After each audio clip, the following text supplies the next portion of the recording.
been laying down for hours now. It's 5:35 a.m., and there's not much I can do. You know what the worst part about my situation is? I'm in the same room with my parents. They keep looking at me, and I can't help but look back and try not to cry or scream. Their eyes are focused on me, and their mouths are wide open. There's a strong scent of blood, and I feel so paralyzed with fear. Here's the thing. The second I make any hint that I'm not asleep anymore, I'm completely screwed. I will die, and there's nobody around to save me.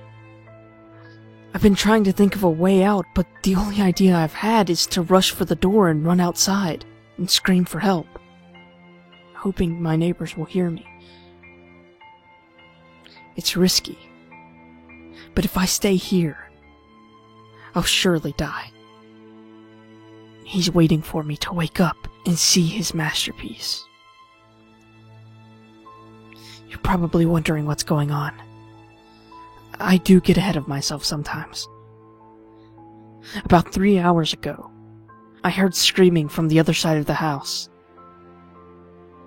I got up and went to check on the noise before realizing I had to use the restroom. Instead of doing the smart thing and investigating, I used the bathroom first. I could have gotten myself killed right then for my stupid actions. But I actually did my business and took a peek outside the bathroom. There was blood on the carpet.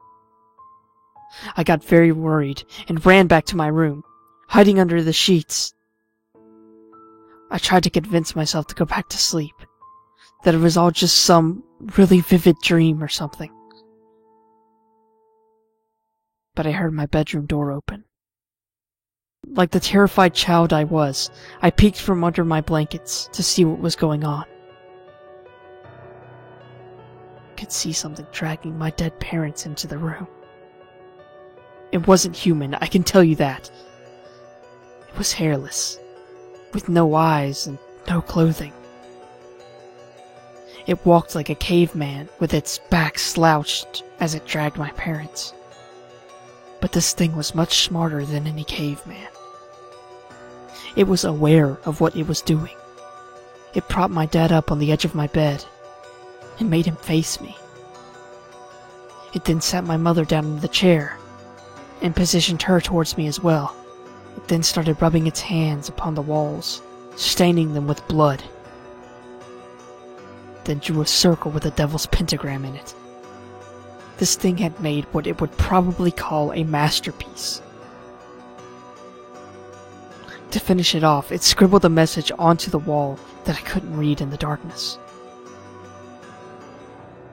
It then positioned itself under my bed, waiting to strike. The scariest thing is now, my eyes have adjusted to the darkness since then, and I can read the message on the wall. I don't want to look at it, because it's terrifying to think about. But I feel the need to see, before I'm killed. I peek at the creature's masterpiece. I know you're awake.